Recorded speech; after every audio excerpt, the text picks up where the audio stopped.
Hi there. Happy Oh, Friday. happy Friday. How's it going? Going okay.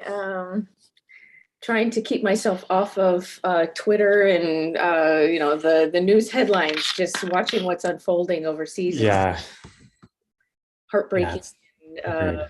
inspiring all at the same time. Yeah. Yeah. Hi, Michael. I don't know if do you want to start, give everyone a couple of minutes and then start, or I would start in like a minute just to see if okay. anyone else filters in. I think, yeah, that'll be fine. 203. If that's okay. Otherwise, Not it'll be live stream, so I guess we can distribute it. right. Yep. Yeah, great.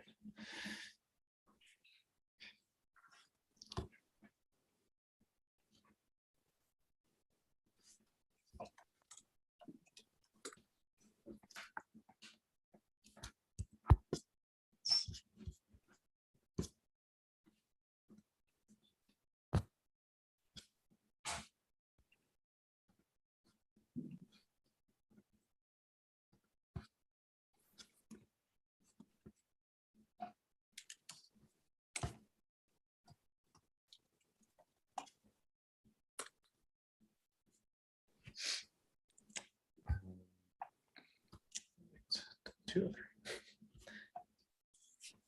Okay. Well, maybe this will be more individual. That's fine. Other people can benefit from the documentation and the video later on. So, hello, Jennifer. I'm Mike. I'm a bootcamp alum and former TA, currently a data scientist at Anheuser-Busch.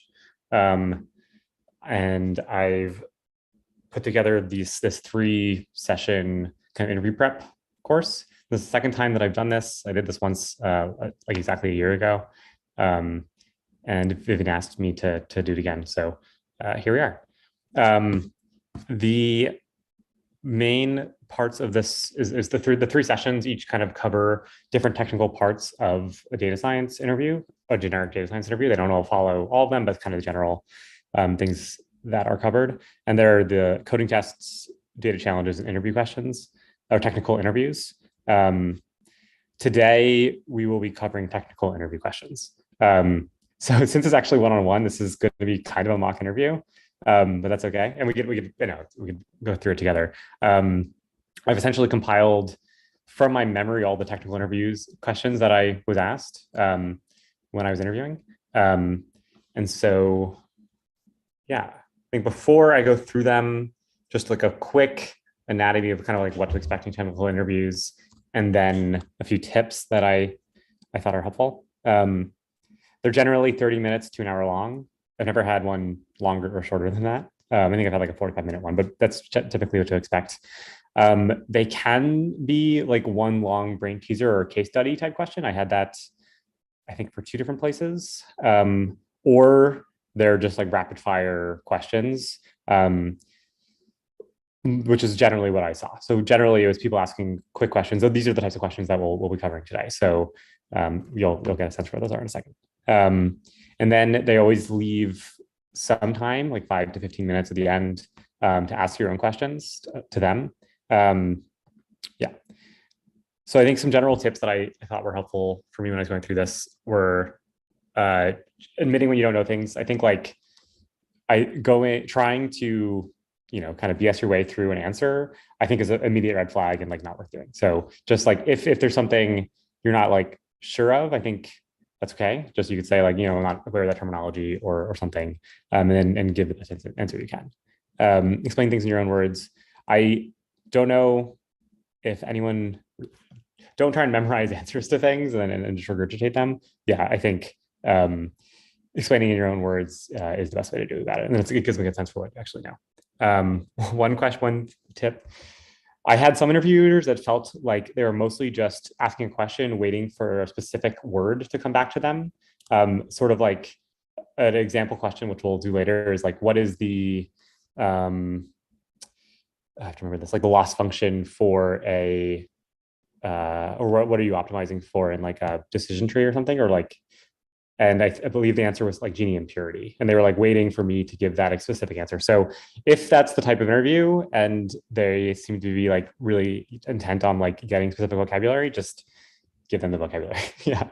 And then in the end, definitely ask questions. I always would write down, I generally ask the same set of questions, but I would write them down, just have them ready to go before the interview started.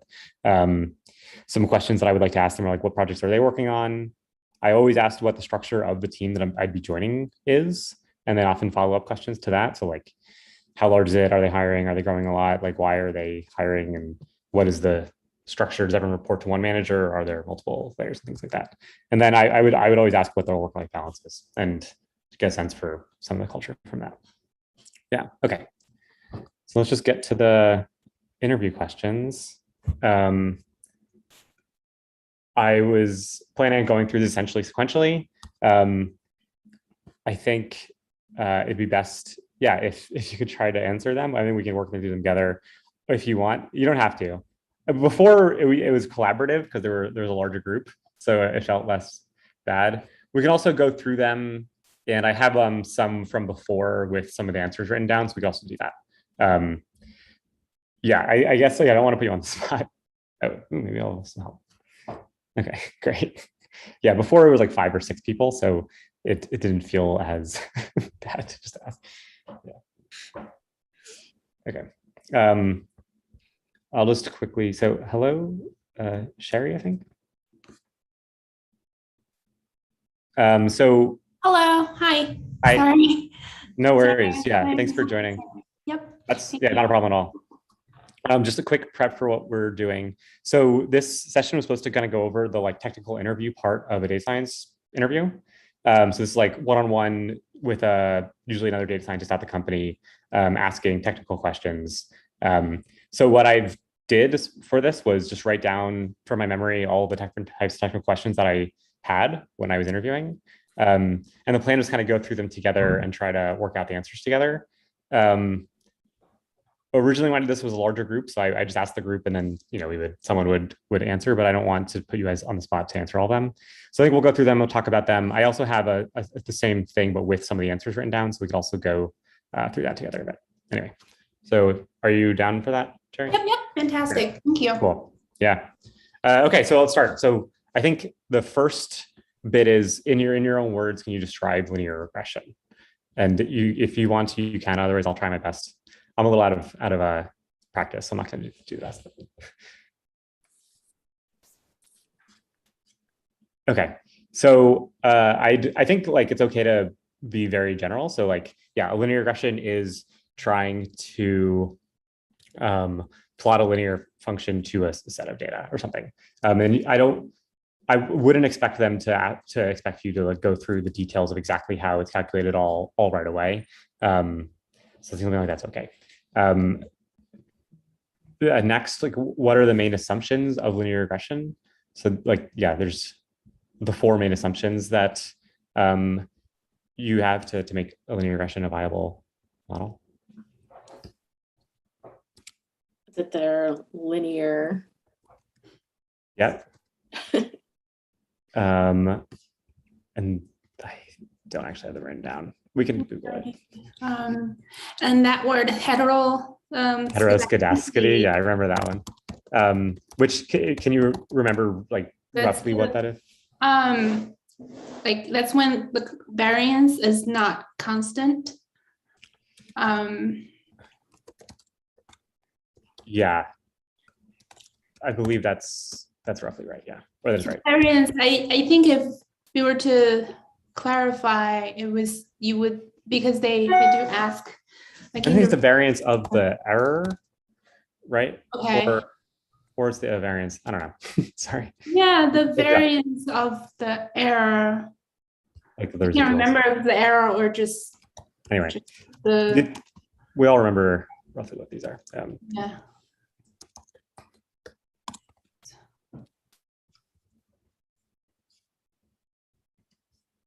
Yeah, linearity, homoscedasticity, independent observations, and normality are the 4. Yeah, the variance of the result is the same for any value of x. observations are independent of each other. And for any fixed value of X, Y is normally distributed. I think like, yeah, knowing those words at least, and like a rough ability to say what those are. So I think what you said before was perfect. Independence. Thank you. The Zoom is blocking my tab. 1 second. Okay. Okay. What are some metrics you might use to measure your linear regression model?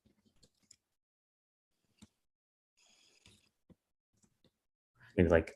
So is this to measure like how good it is, or is it like yeah. Yeah. Residuals? R? Yeah, like R squared, I think is like a 1. Yeah, well, there's like mean squared error and root mean squared error, different like measures. In the end, you're right. You're measuring the error, the residuals.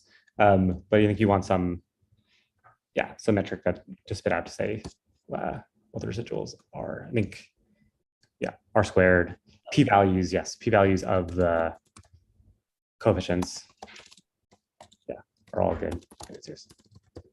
Cool. Do you need to normalize or scale features in a linear regression? I like this question. So normalizing and scaling would be trying to make all the features on roughly same scale. So if you have like one feature is like income and one feature is age, they're obviously very different scales. So income would be in tens of thousands or whatever you're making. And age would be a number from like 1 to 50. Some models, it's definitely required or best practice to scale your features as they come in so that they're all either on the same scale or between like 0 and 1 or -1 or -2 or something like that. For linear regression, you don't need to scale them for the model to work. I can't think of the top of my head some other models where that's like definitely the case, but you don't have to. There are times when you do want to. I think if you're using regularization, for example, because regularization,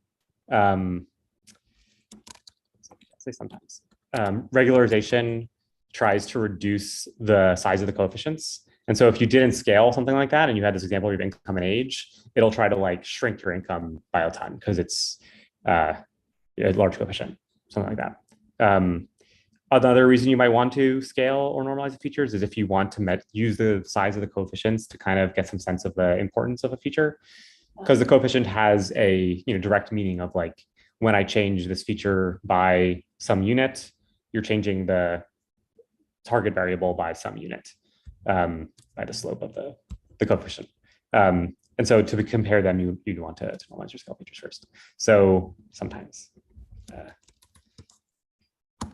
So does this, I have a quick question. So does this tap into the like log transformation, the different types of transformation?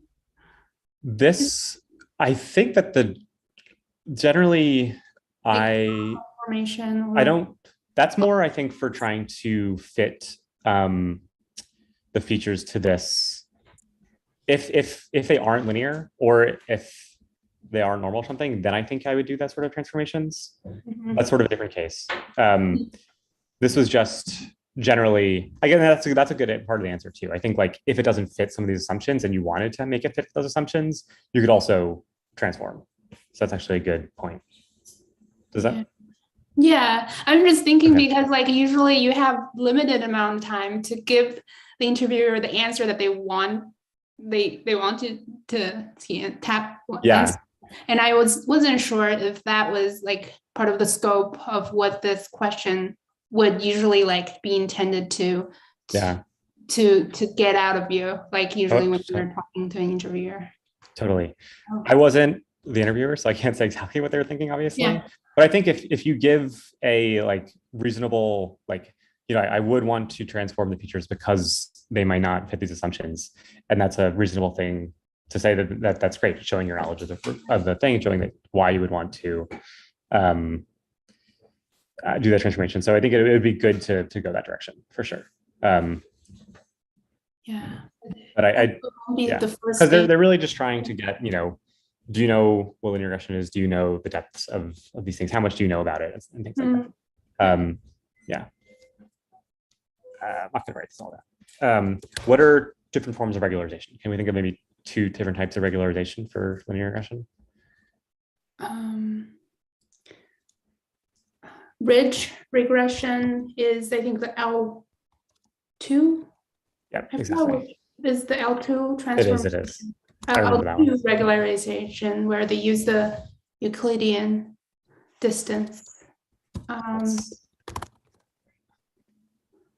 And lasso regression. Exactly. Is the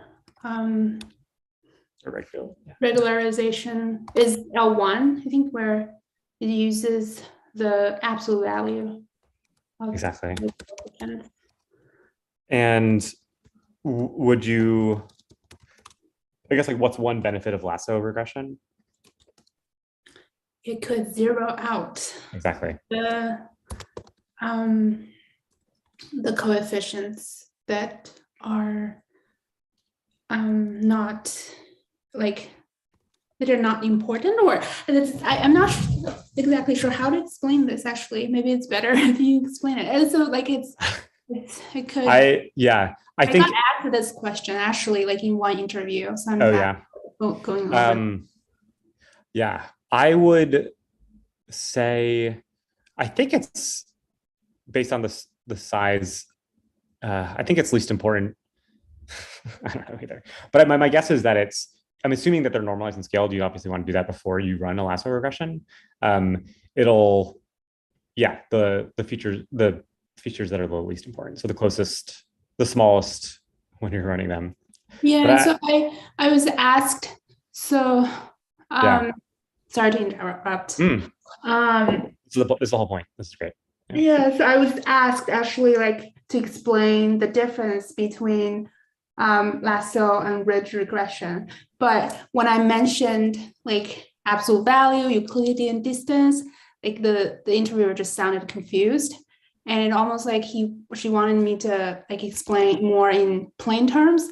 And I think I was and then I got stuck at that point. Got it. Or like she just like, oh, okay. And then I felt that it was not satisfactory to her because I can't and I started telling her that the math is very difficult to explain, but you were able to zero out and but it didn't sound very satisfactory to her. So normally that would be enough, I think, but obviously every interview is different. I mean, the math is roughly, you're adding the sum of squares or the root sum of squares or whatever for the coefficients in ridge, and lasso you're adding the same but with absolute value, something like that. But I wouldn't expect them to get, I think what your answer was generally good enough. Yeah. So and knowing why you would want to use lasso exactly. Yeah. So for lasso regression, but so when would you use ridge regression instead of lasso regression? Right. I don't use a lot of regressions, linear regression these days. My quick answer is like, I think ridge regression is faster and easier to calculate than lasso. Okay. So there might be some reasons you want to do that. I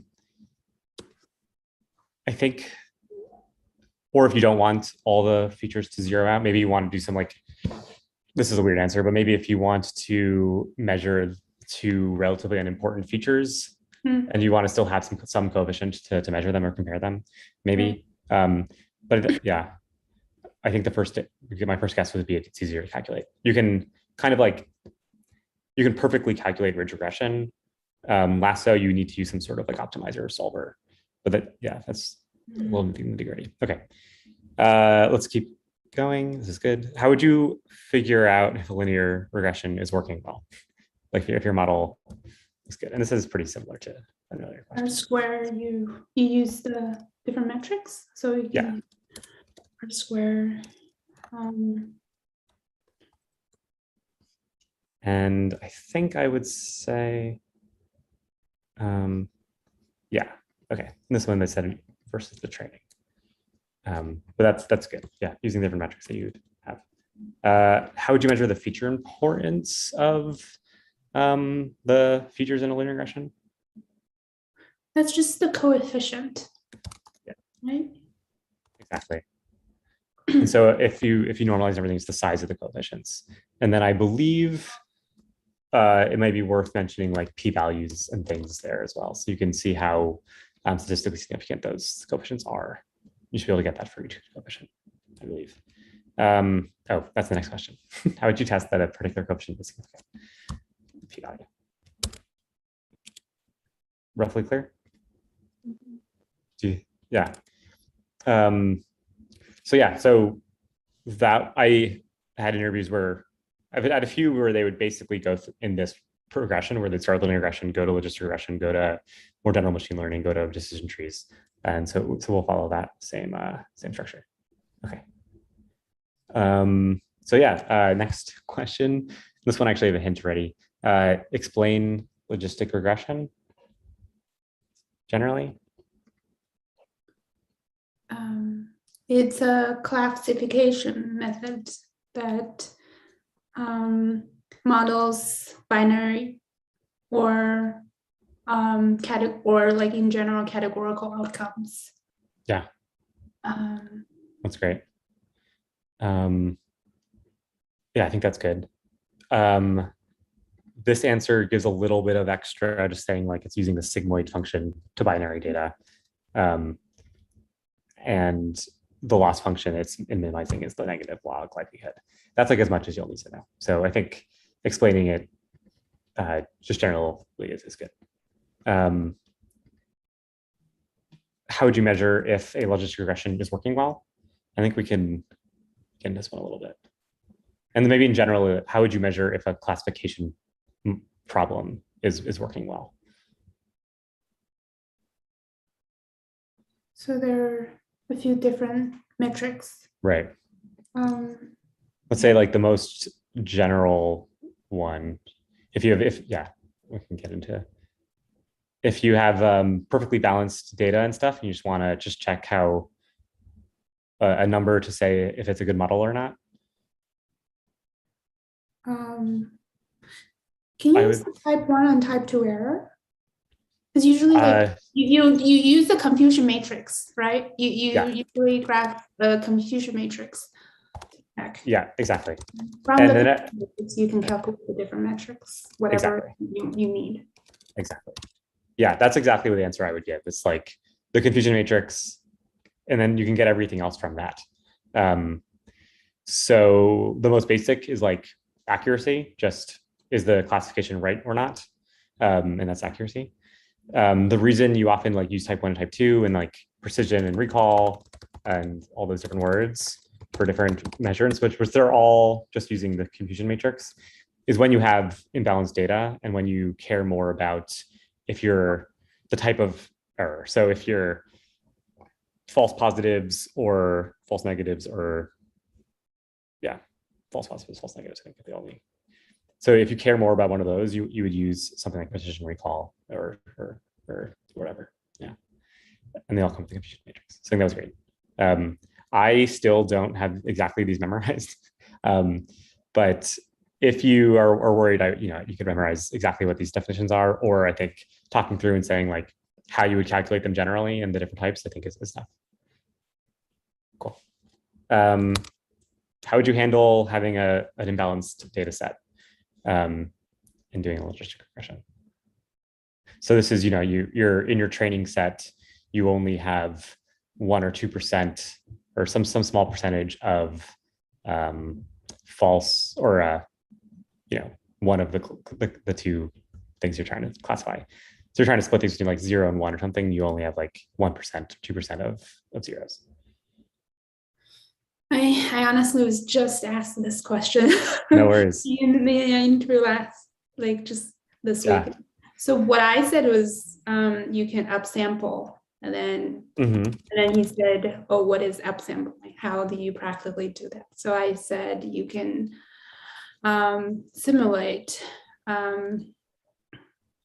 data using, you can simulate the outcome using using whatever like features you have, and see if you can increase the number, somehow balance the outcome of different categories.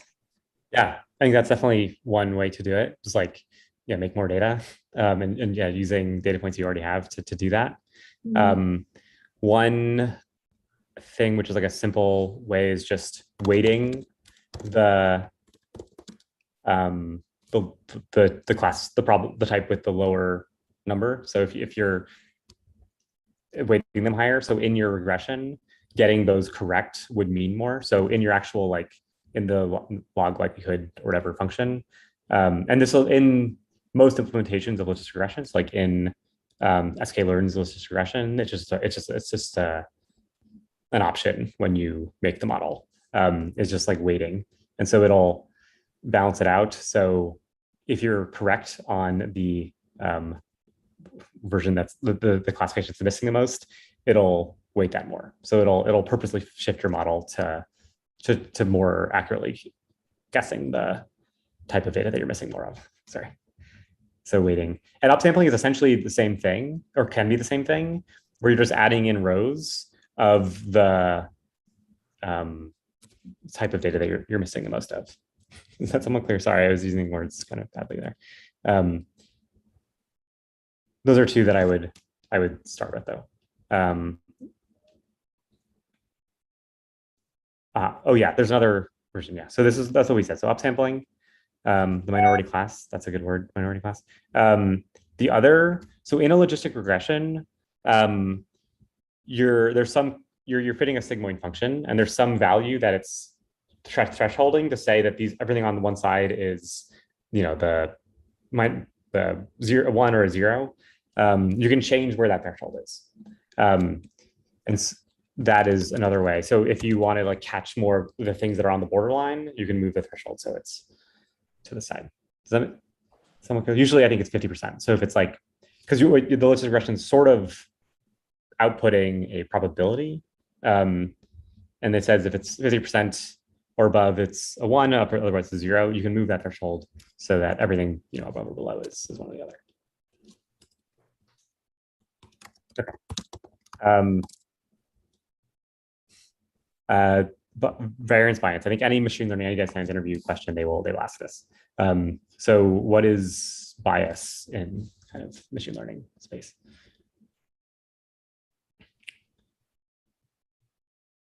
So I generally think of them just as bias is less flexible, highly regularized, and underfit, I would say.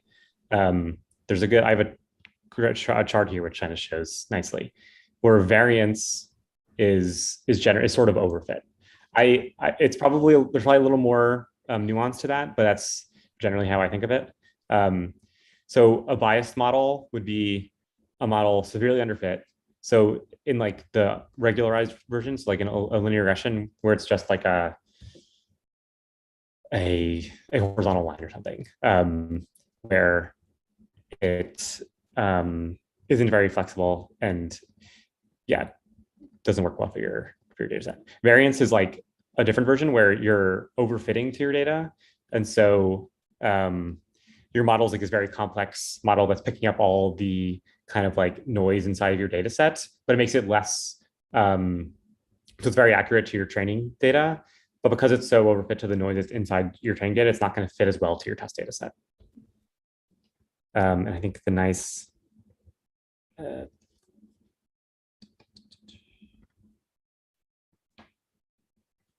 visualization of this, high variance, you're fitting to all the noise in your data sets. Your model is a complicated function. Underfitting is it's too simple, and then there could be reasons why you want to move towards bias. So like regularization, the more you regularize a linear regression, the more it's going to have, you're introducing more bias. And you do that because you want to avoid variance.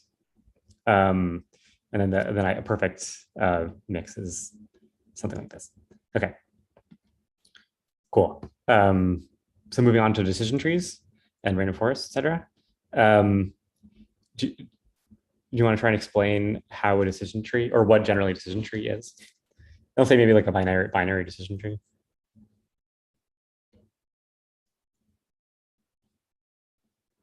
So a decision tree is a model that, and a binary decision tree specifically, that splits your data into binary cuts and then tries to best. So in a classification, it would split to try to make the leaves with, you know, all ones or zeros, or otherwise regression, it would do a similar thing, but whatever. I'm doing a horrible job explaining this, but essentially it's cutting your data to eventually end up, so you have this like kind of if else functions over and over again, that if your model follows will fit to your data. And so like, you know, for the age income example, if we're trying to guess whether or not someone's, this is stupid, employed or not, decision tree would be pretty simple, like is their income 0 or not, or something like that. And so that would be a simple, if it is simple as you know, you're unemployed if your income 0, the decision tree would just be one split. That's if your income is 0, you're unemployed. If it's above, you're employed. And then other decision trees are just more complicated versions of that. We're just doing that over and over again to fit your data. Is that somewhat clear? I'm out of practice. Okay, but I think the important question, do decision trees have high variance or high bias? If you fit a perfect decision tree, so it's like you have some set of data, a training set, and you let your decision tree grow all the way until all of the leaves of the tree are, you know, just one class or the other, do you expect it to have high variance or high bias? High variance. Exactly. Yeah. Perfect. And how is a decision tree trained? This could be kind of a general answer, but I did have this. I guess, what is it optimizing for when you're training a decision tree? Or how does it decide to make a split? Like it's cut.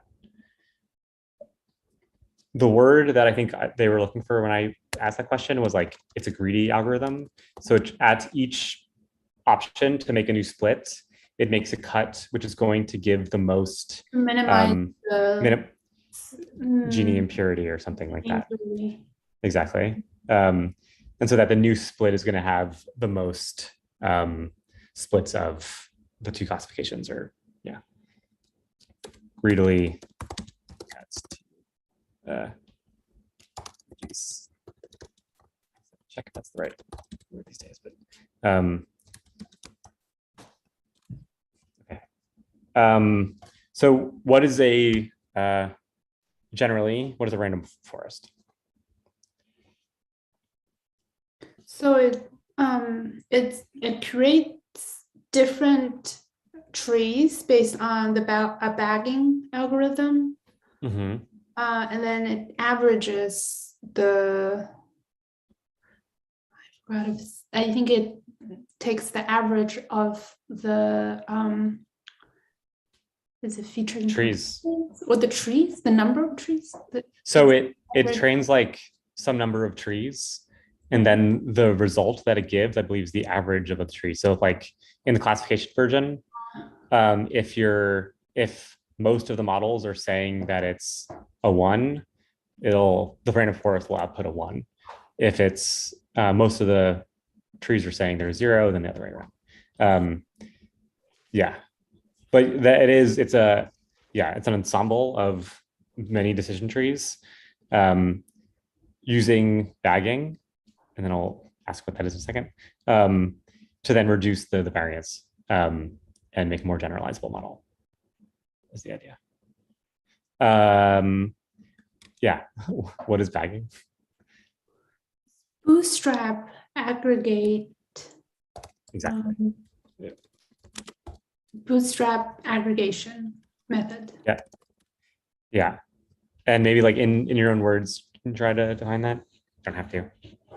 So bootstrapping is when, so for each, so it randomly picks because you have many features, and the idea is to randomly select the features to create trees, and then I think the average of all the trees. Something like that. Yeah. Okay. One note, I have to look at this. I think it does sometimes not use all the features. It also importantly does a kind of random sample of the data points that you have. So it takes some Is that sample. where the bootstrap comes in? I believe so, yeah. So you're like bootstrapping your data sets to make a more generalizable data set by taking samples each time, and like samples with replacement. So you're taking lots of random samples that could have some data points more than once in your data set. So each data set's kind of this random, compilation of all the data that you have. And I believe it does sometimes drop certain features that could be an option. Yeah, and just trains a lot of decision trees. And that's the main thing. Okay, and how does it improve? We already said this. It reduces the variance of the decision tree. Okay, and then very generally again, can you define what gradient boosting is?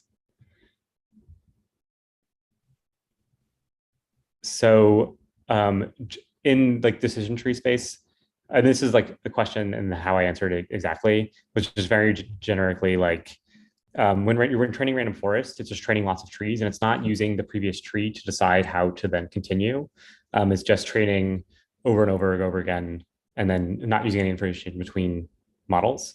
When you're doing gradient boosting, yeah, like the highest level answer, each time you train it, you're using information from the previous models to then decide how to best train the next one.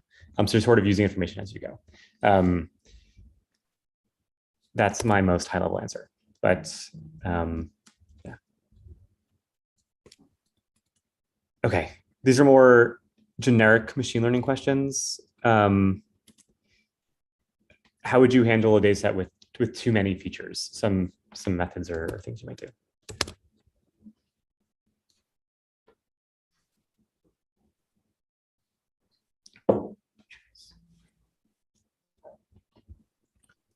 I'm just guessing, but would you look for any dependencies and eliminate any that are have strong correlations to one another?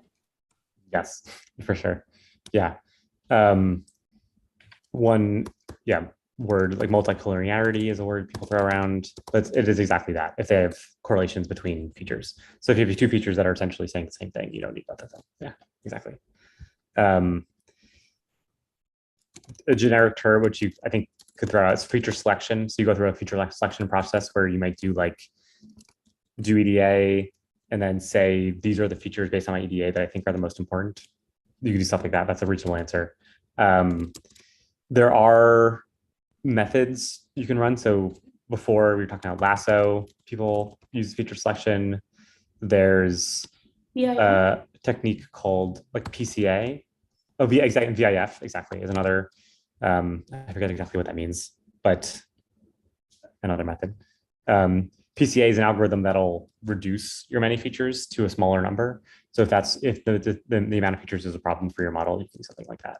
I have something to add to that. So if you use PCA, it doesn't necessarily reduce the number of features, because what it reduces the dimension of the features, because each principal component that's left is a linear combination for all the features that you have, right? Yeah, exactly. Yes, it's a good point. So maybe it's like a star. It's like you're still going to be using all the features in your total like model pipeline. The PCA would be a first step though, to then I'm only saying because a friend directed me, and at one point, and I thought, oh, that makes sense. So it's true. Yeah. So you're still going to be using those features in some sense. Yeah. Yeah, but you're only picking like the principal components that has the features that are most important are going to be like most correlated with the first few principal components. Right. I think. Yeah, exactly. So yeah, it weighs sometimes. It weighs the features. It does. Yeah. And so you could probably use that to then down select or something like that as well. It's a good answer. Cool. I think those are pretty good. So like there's some sort of algorithmic ways to do it. There's the general EDA and trying to find the best features for your model. And then definitely multicollinearity is important to say. Because you have a few features that are essentially saying the same thing. You don't need both. How would you handle missing values? You can either drop them or you can impute. Yeah, exactly. And maybe it's just like some quick imputation approaches you might try. You can interpolate using like linear regression. Yeah. Or you can, take the average. Yeah. You can take last observation going forward.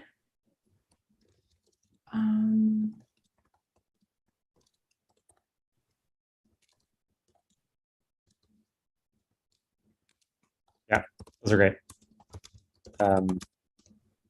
Yeah, and I think importantly, yeah, saying that there's multiple approaches and naming a few and why you might do some versus the other is perfect. Okay. Last machine learning question. Just generally explain cross-validation and why you might use it. This was a real question. So cross-validation is a way to make sure your model is performing well. So you split your data up. The most simple, I don't know if you call this cross-validation, is your train test split, where you have your training data and you measure the model on your test data set to make sure it's generalizable to data outside of your model. Cross-validation, you would, if you're doing like model optimization, like hyperparameter tuning and things of that nature, and training lots of models, then during your model, you're seeing on your test data over and over again. So there's a risk of overfitting to the test data, actually, because you're like choosing the best model that fits to your test data. And so the next thing that you would do is you'd leave another set of data out called like a validation set, to then finally validate on that. And a very common approach would be to split up your data into split your data multiple times, and then train each model on the different sets, and then go through and do like a n-fold cross-validation, they call it. And you do that to make sure your model generalizes to data outside of your training set. Is for someone okay? Okay. No worries. All right, a few like basic programming questions. These were questions that I was asked. What are like the basic data structures in Python? So this would just be like lists and dictionaries. Yeah, exactly. Yeah, okay. I'm like, oh, I can answer one.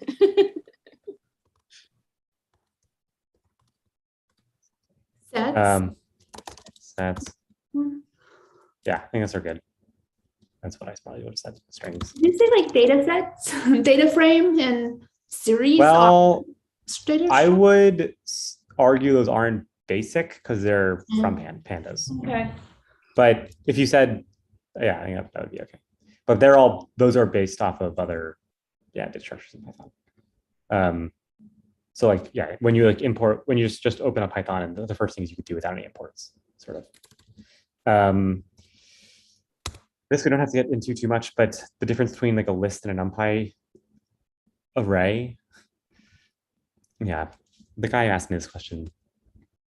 It's a little too much, but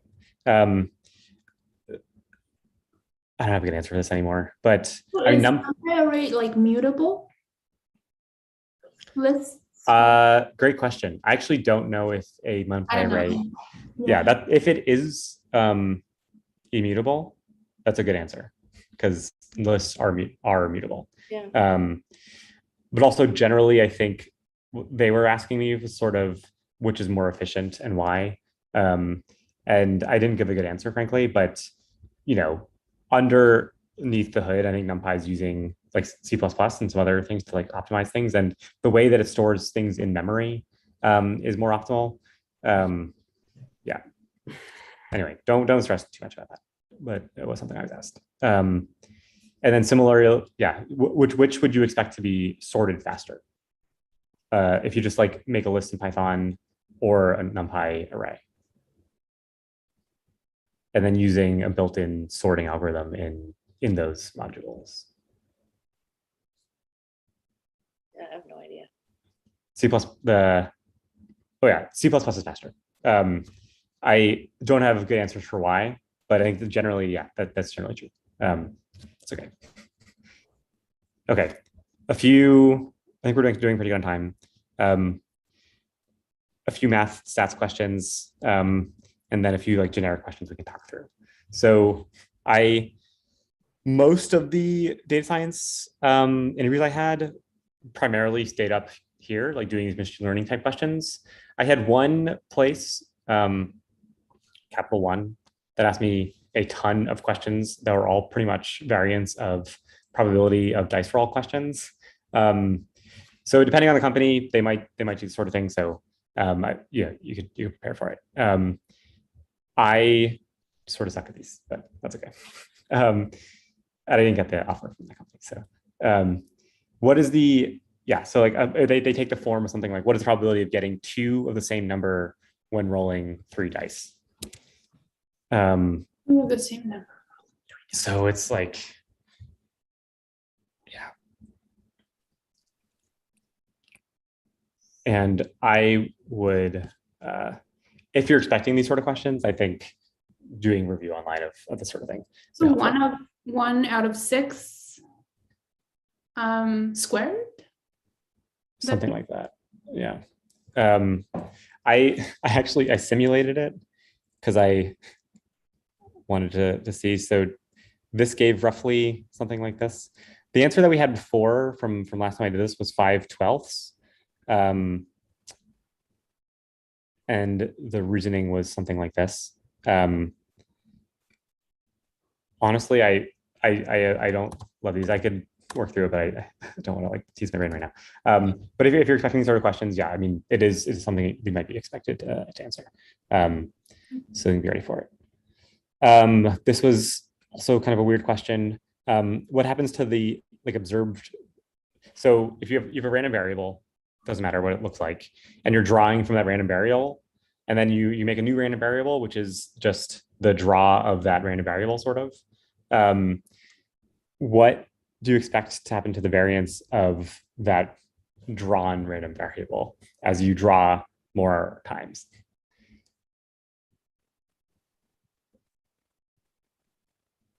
Common sense would say it would be smaller, but yeah, and it sort of converges sample spaces to the variance of it. Yeah.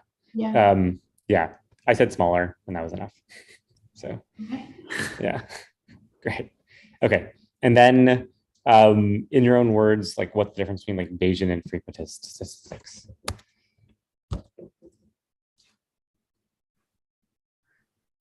So Bayesian statistics also takes use of the conditional probability.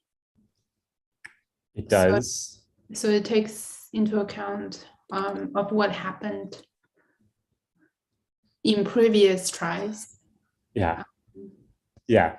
And there's a word I remember, actually, it's like remember the interview specifically. He was fishing for this answer, use like the priors. And so you have sort of a prior distribution. Probabilities. Yeah, exactly. Bayesian uses priors.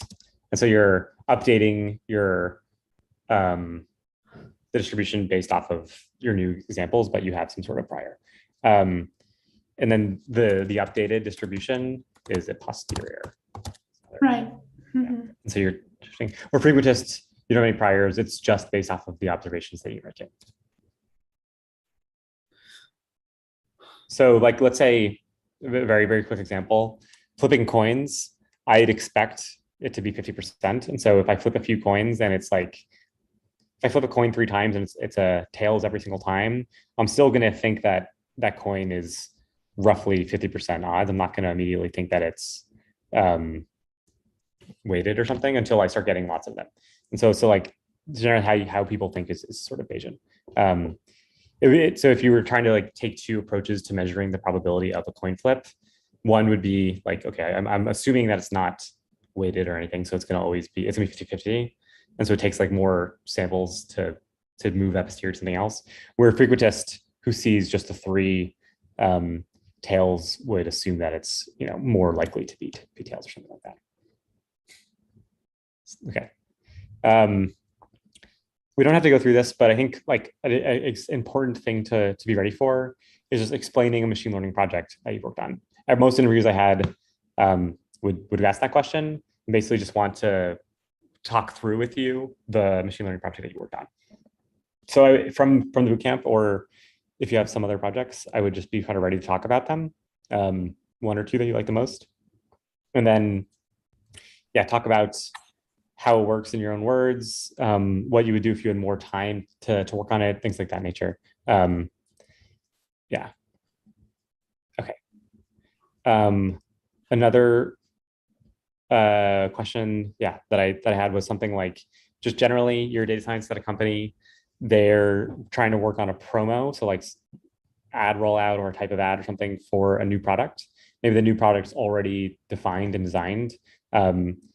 And how would you approach like designing this promo if you wanted to, or if you were trying to like give input to the team, what would you do?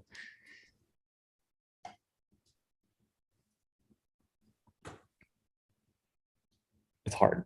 Making and this this like what, like, yeah, this sort of question is pretty general. So I think you'd want to start by asking questions back to the interviewer, is like that a promotion package that a we're promo. In this people, case, or like for market, I mean, or what? let's say like you're trying to design the like promotional rollout. So like what ads to make, where to put the ads, things of that nature. I was just asked this question. Really? Awesome. earlier. Or Yeah. Well, like yeah, it's not the exact same, yeah, but it was a small flavor of it. very Yeah. similar. Yeah. Yeah.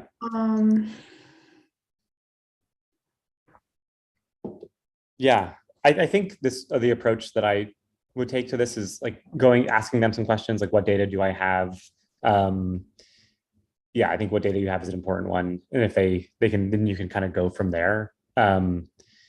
Or, you know, what are you trying to optimize for this? In this case, it's probably like selling more of that product, or maybe it's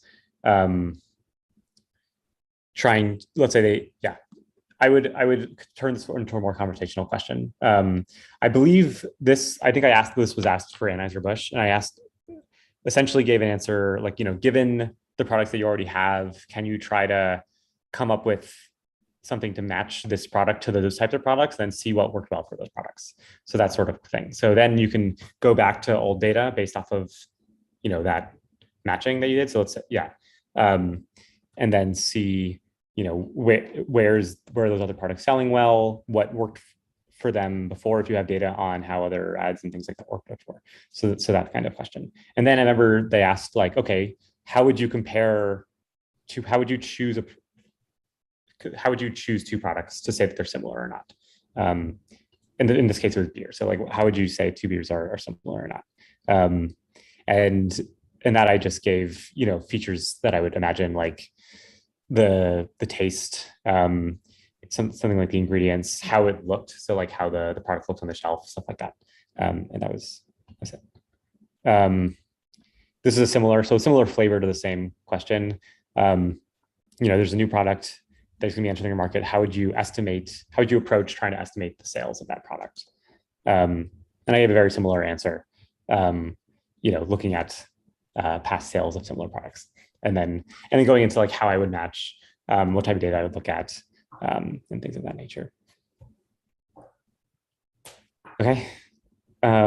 So a few minutes, I wanted to do a little like brief thing about what to go over next. So next, let's see if I can find these things. Next session, I want to go over the take-home tests. So I'm going to give you guys 2 take-home tests to do. These are both, from Pepsi and Anheuser-Busch. It's kind of the exact things that I took home when I did them. And then the next session, we'll go over the answers. So those are the answers that I gave and got an offer from. So I'll, let me see if I can just quickly pull up those challenges, and then we'll walk through them, the main gist of it all. And that'll be it. And so these were both,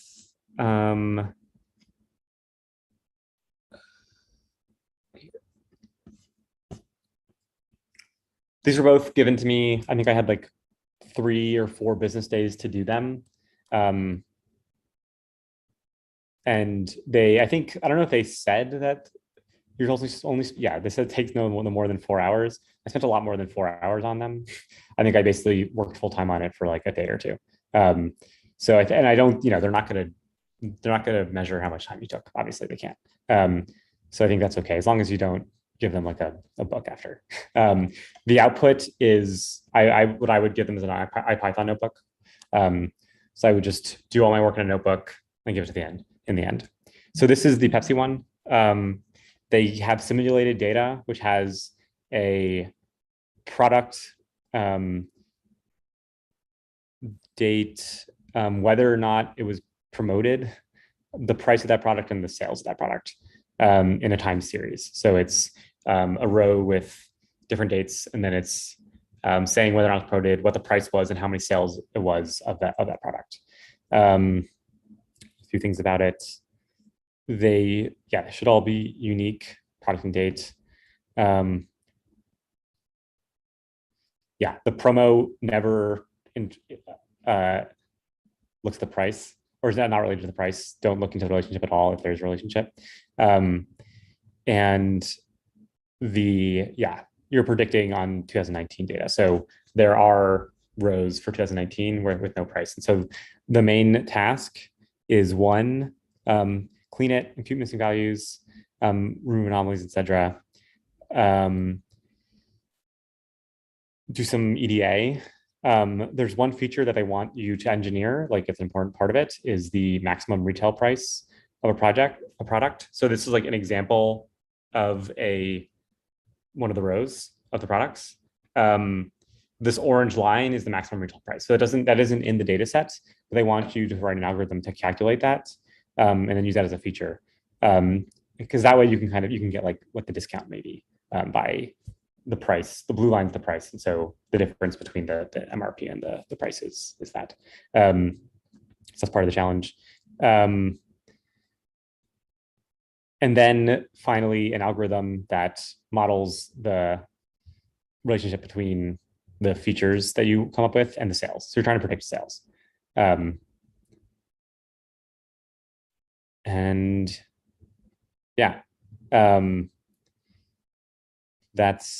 it. So I'll give this to you guys with the data sets to do, and then do it if you want. And I'll go over my solution next time we meet. That's one. I do have another one. We're at time. I'll like very quickly run through what this one is, if that's okay to you guys. Sure, great. Okay, so this is one from Anheuser. And this, essentially, they want you to make a model that predicts whether something's out of stock at a store. The idea is, they lose some number of sales each year because it's out of stock, and they want a model that could minimize it to help us maximize having things on the shelf. There's 3 data sets. One that says whether or not something's out of stock, then the total sales in the US at a weekly level, and then the dictionary, which explains all the features in the different files. Similarly,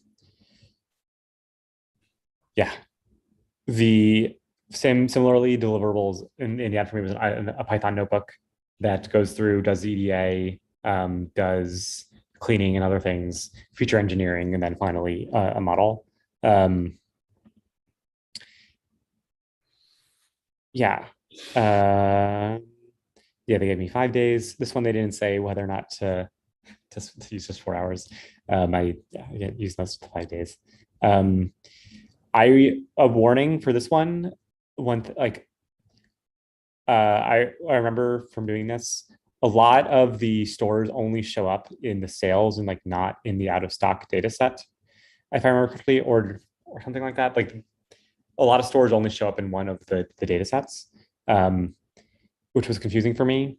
I think just generally this data is kind of messy and difficult to work with. Just do your best. I'd say like you're gonna have to make some assumptions. And maybe like they say here, it's okay to just use a sample of stores to demonstrate final output. You could filter down the data set to only work with things where the stores are in all of them, for example, and recommend something like that. Okay, any questions or something? Last thoughts? I'll send these out after. No, I appreciate you sharing these things. I myself only did the analytics boot camp, Right. so Yeah. was exposed to I a lot know. of machine learning. Yeah. So, all that to say, it's another data set to practice different things and to kind of keep some of those skills current. So, Totally. Sherry, thank you for doing all the heavy lifting today. I really appreciate. Well, they are like good questions. That a couple of them I received them in Cool. my interviews, but if we have time, I have a hard time like figuring out using exactly the word that they expect. Yeah. But it depends on the interviewer. Sometimes they just don't respond to what I say, but then after the interview, I was like, oh, I think I'm describing the same thing as like, I think I'm describing it correctly, but then I'd say, be confident. Yeah. I think if you think you know it, be confident that you think you know it. And don't get down on yourself. And don't start to doubt yourself during the interview too, because then they could probably sense that. And don't get down on yourself afterwards. Maybe you're doing great. I have no idea. It's hard to judge, and when you're in an interview, it's like you're always nervous. It's like you're never going to feel good after, probably. Yeah, and I have keep practicing. I have a hard time like saying, like, explaining things in general. I always it's a skill. Practice that. Yeah, it's especially when we're explaining, like, for example, the metrics. I immediately go to the detail of what exactly they are when they actually. But then if you do that, it makes them think that you don't know, like you don't know it well. You just are trying to impress them with the details. Right. But I'm actually like thinking, so I needed to, and that's why I, fill in the time with the details. Yeah. So I need to, practice. Yeah, I think, that's all I could say. It's a skill that you learn by doing it more often. So there'll be some interviews which you could use as practice essentially. I don't know if the bootcamp still has like the mentorship things where you like credits where you can use to interview with mentors, and I think you can use that as just a soundboard to like help practice that. Okay.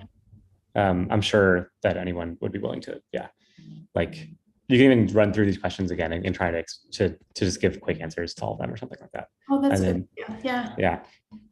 If you need like material, it's just practice. It's a skill, and I'm rusty right now. But I remember after when I was doing this all the time, I just got better at being able to answer them. Cool. That's good. Thank you. Thanks. Again. Yeah, Thank of course. you so much. Thank you. Yeah. Is this great? Do you send? Did Courtney send the document to us of what we just went over? Not yet. Not yet. Yeah, I will send it in a few. Yeah. Yeah, I'll send it to Courtney. Sorry, I saw your Slack too. I just haven't had a chance to respond, but I'm going to do it before I leave today. All right. Thank you so much. No problem. Awesome. Bye, guys. Have a great weekend. Bye, everyone. Have a great weekend. Michael. Thank you. Have a good weekend.